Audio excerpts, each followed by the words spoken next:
Hello friends, today we will start the unit number 4 of broadband communication system that is called Orbital Mechanics and its launcher.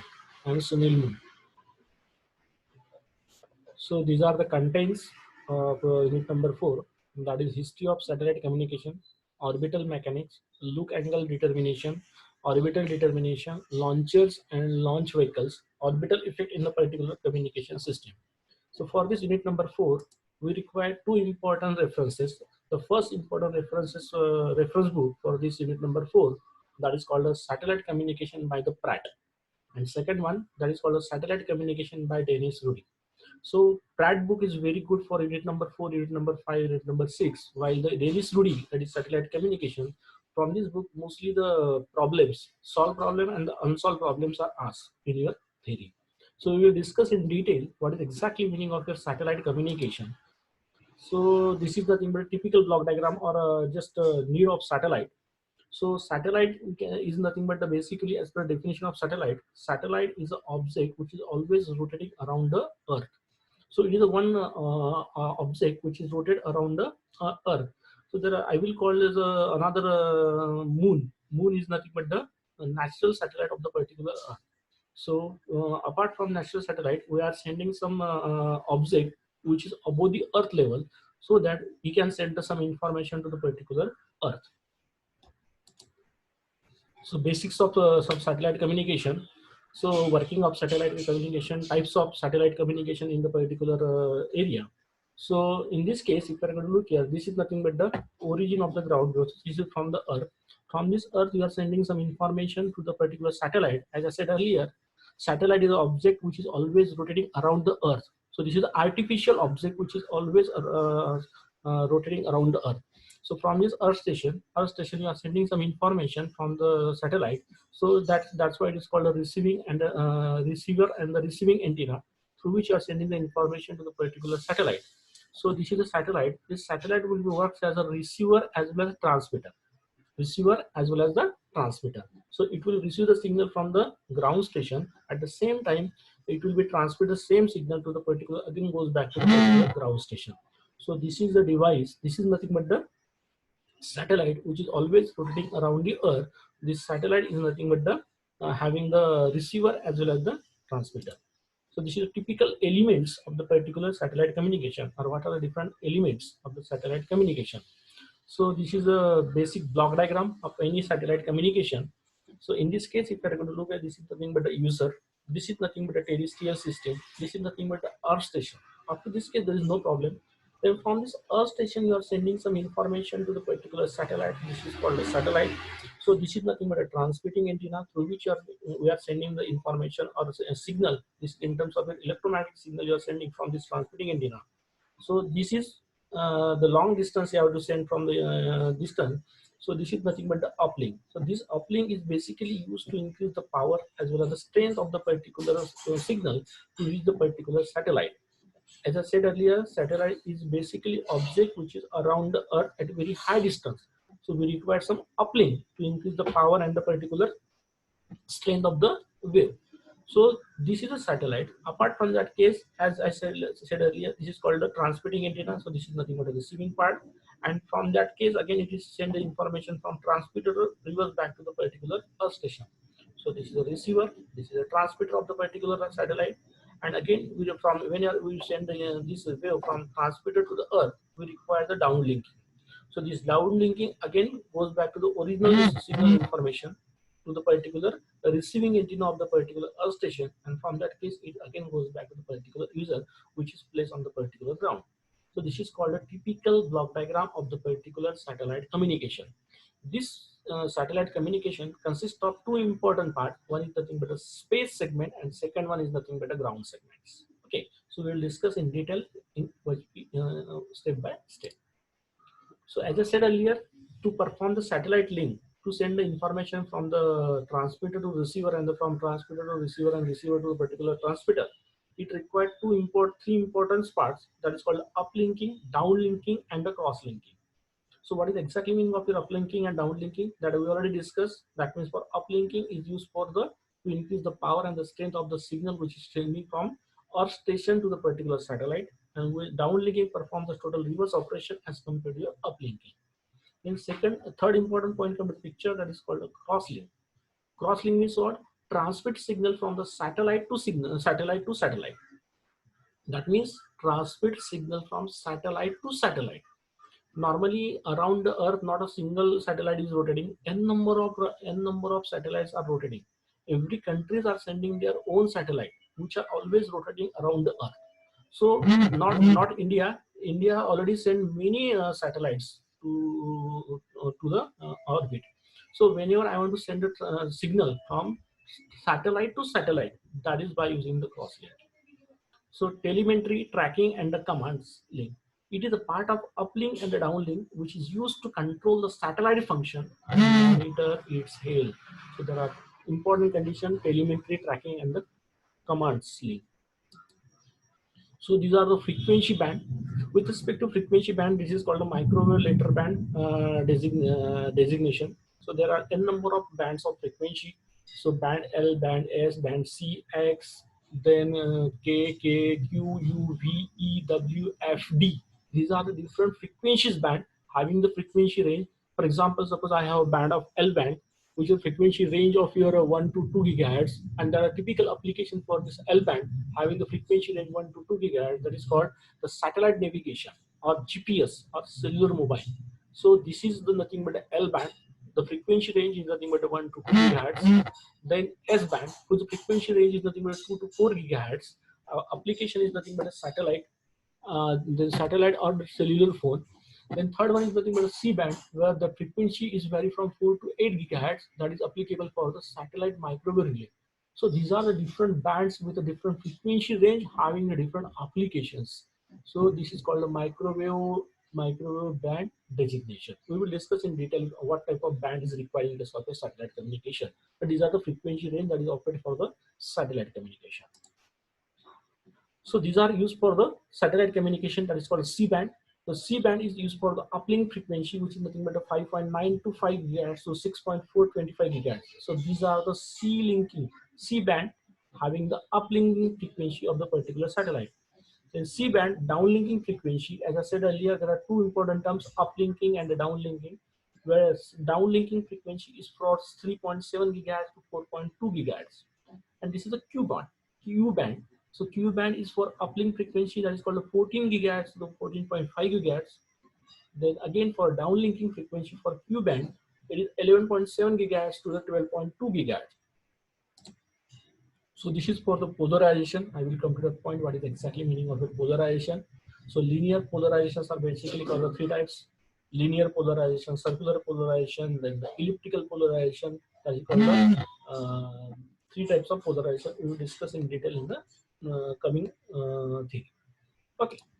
So types of satellite services. What are different types of satellites are there present in the particular satellite communication? The first one is nothing but a fixed satellite service, which is used for point-to-point communication. So for point-to-point communication, fixed type of satellites is used. Then broadcast satellite service or direct broadcast service, satellite which are used for the television or the radio purpose, that is for the broadcast satellite service. Then mobile satellite service, satellite phones and aeronautical mobiles are used in case of your mobile satellite service. Then global positioning system, GPS, then meteorological satellite service. These are the different types of the particular satellite services. Okay. Then satellite orbits. What is exactly the shapes of your satellite orbit? How it rotates around the Earth. Depending upon the rotation of this one, the satellites orbits are classified into four parts. That is, the first orbit is nothing but the polarized or polar orbits. Second one is nothing but an inclined orbit. Third one is nothing but a geostationary orbit, very important part of the particular satellite communication. Geostationary orbit, and fourth one is nothing but a geostationary or geosynchronous orbits. So there are four types of satellite orbits: polar orbits, inclined orbits, geostationary orbits, and geosynchronous orbit. From the particular diagram, suppose this is the Earth, and these are the different shapes over which the satellites are rotating. So first one, if you are going to look here, this is nothing but the polarized satellite, because the rotation of the particular this one is in terms of a polarized one. This is in terms of inclined orbits. This is nothing but a equilateral, so this is called equilateral, and this is nothing but a substantial of the rotation of the particular satellite orbit. So geostationary orbit and the geosynchronous orbits are plays very important role in the particular satellite communication. So what is the basic difference between the geostationary orbit and the geosynchronous orbits? Geostationary orbit and geosynchronous orbits. So basically geostationary orbit, this is a orbit of your circular, when the satellite is always rotated in the particular circular path. That's why it is called a geostationary orbit. This is called geosynchronous orbit, where the orbit is not a circular path, rotated in a circular path. Then orbit lies in a equatorial planes. Its inclination is zero. This is very important. That means in case of a geostationary orbit, its inclination is always zero because it is always rotated in a circular path. Well, in case of geosynchronous orbits, this orbit is inclined with respect to the equatorial plane. So inclination is not zero in case of a geosynchronous orbit. A satellite in this orbit appears to be stationary with respect to the Earth. Again, this is very important comparison. A satellite in this orbit appears to be oscillate with respect to the point of Earth in case of geosynchronous. Then this is how much time it required to rotate around the Earth, geostationary orbit and geosynchronous orbit. So period of satellite in this orbit is 23 hours, 56 minutes and 4.1 seconds. That means this much time is required to rotate the satellite around the Earth, 23 hours, 56 minutes and 4.1 seconds. While in case of geosynchronous orbit, period of satellite in this orbit is 23 hours, 56 minutes and 4.1. That means both geostationary and geosynchronous satellite orbit require the same time to rotate around the Earth. So there is only one geostationary orbit. Very important point, that is in case of geostationary orbit, there is only one geostationary orbit. While in case of geosynchronous orbits, there are many geosynchronous orbits are there in case of the geosynchronous orbits. So these are the orbit shapes, as I said earlier. So this is nothing but the Earth. As per this case, this is the direction of the rotation, and this is nothing but the rotation of the particular orbits. Normally, any type of orbit satellite is always kept around 36,000 kilometers above the Earth level. So basically, this is the direction of the particular satellite. So this is approximately distance I'm taking 36,000 kilometer direction of rotation, and this is called a satellite, which is rotated around this path. So this is nothing but the orbital path or orbital circular orbits. Well, in case of elliptical, so this is the Earth. So this is a satellite orbit. So this is called the direction of the rotation. So this is called a satellite or satellite which is rotated around this one. So this is called the direction of the satellite, and such type of this one is nothing but the elliptical orbit direction. The orbit shape. This is very important point of the particular satellite communication. So basically, in this case, this is the Earth, and these are some, as per the rotation of your satellite, it is divided into three important parts. One is nothing but the apogee, second is nothing but the perigee. So from, suppose this is nothing but Earth, this where O is nothing but the center of the Earth, and this C is nothing but the center of ellipse, and E is nothing but the eccentricity. E is nothing but the eccentricity as per this case. So perigee, if you are going to look here, from this Earth, this is called a center point. From that case, from this distance, from here to here, this is A and 1 plus E. So perigee is nothing but a point in the orbit where the satellite is closest to the Earth is called as a perigee. That means, suppose this is the Earth and this is the satellite rotation. So from here to here distance, that is A, 1 minus E is nothing but the perigee. The point in the orbit where the satellite is closest to the Earth is called the perigee distance. So from here to here distance is the perigee distance of the satellite. That means what? Whenever the particular satellite is rotated around the Earth, so when it is near to the particular Earth, that distance is nothing but the perigee. Apogee, the point where the satellite is the fastest from the Earth is called the apogee. Farthest or the longest distance from the Earth. That means from here to here. If I go to look here, this is Earth and this is nothing but, suppose my satellite comes at this point. So this is the longest distance from the Earth. So this is A, 1 plus E is nothing but the apogee of the particular rotation of the satellite. So as I said earlier, orbital parameters, this is called apogee. As I said earlier, this is the point of the farthest or longest from the Earth. Perigee, the point is closest to the line of apsides. the line joining to the perigee and the opposite to the center of Earth. Ascending node, the point where the orbit crosses the equatorial plane, going from south to the north. South to the north is nothing but the ascending node of the particular satellite. Orbital parameters. Descending node, the point where the orbit crosses the equatorial plane, going from north to south. Then line of nodes, the line joining to the ascending and the descending node through the particular center of the Earth. This is called the line of node. Arguments of perigee, the angle from the ascending node to the perigee measured in the orbital plane. This is the perigee arguments in terms of angle. Right ascension of the particular ascending node.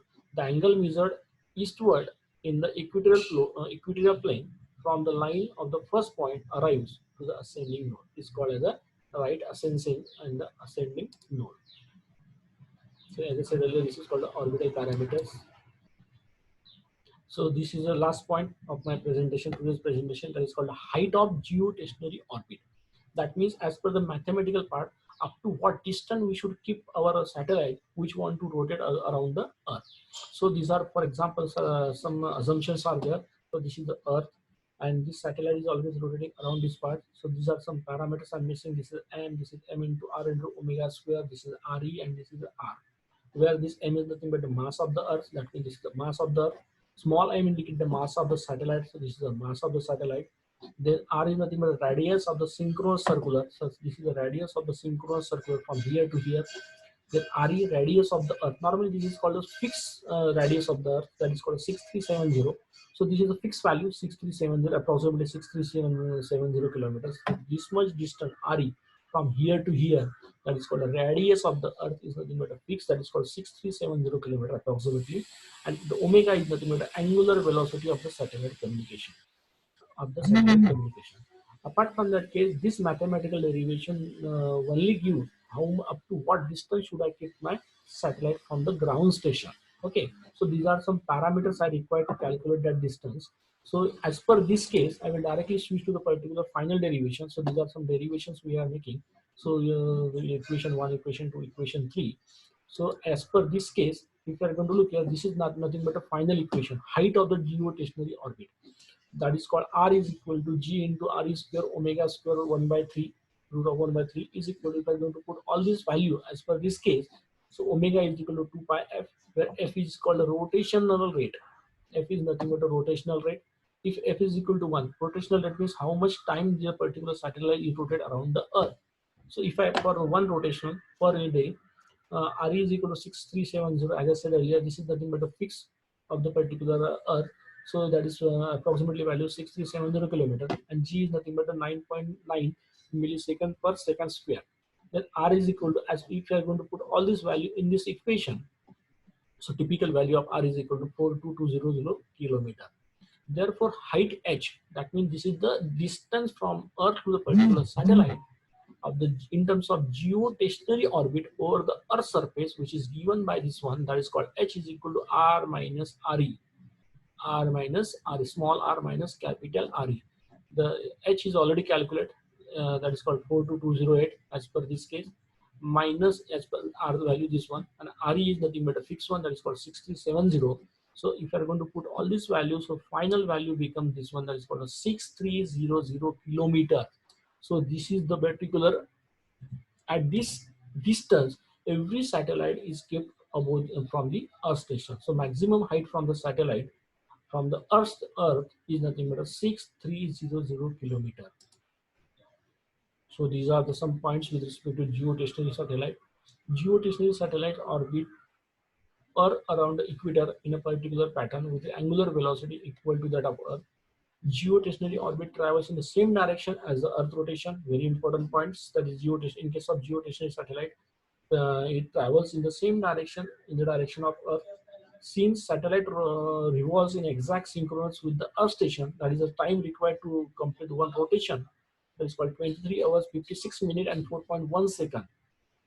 Satellite appears fixed or stationary on the observer on the Earth. Therefore, satellite is called as a geostationary orbit satellite. That is called satellite appears fixed or stationary to the observer from the Earth. So it is called geostationary orbit or satellites. So these are the advantage. So first major advantage is called very small energy storage, where the coverage area of the Earth, as I said earlier, we already calculated this distance, that is called a 6300 kilometer. Then there is no break in the communication as only one satellite is to track. So these are some advantage of the geostationary satellite. These are the disadvantage. Major disadvantage of this one: higher altitude of the satellite, of the propulsion time to signal is much more longer required. Signal has to travel longer distance, greater, hence more path loss and the attenuation takes place. Therefore, highly sensitive receiver is required at the receiver side. Satellite launching mechanism must be powerful and most accurate. Application, these are some application of the geostationary satellite: television broadcasting, regional, national, international, global communication, telephone and data circuits, mobile telephone services, private networks, corporates, government agencies, military applications. These are some applications of the particular satellite. So we will stop here.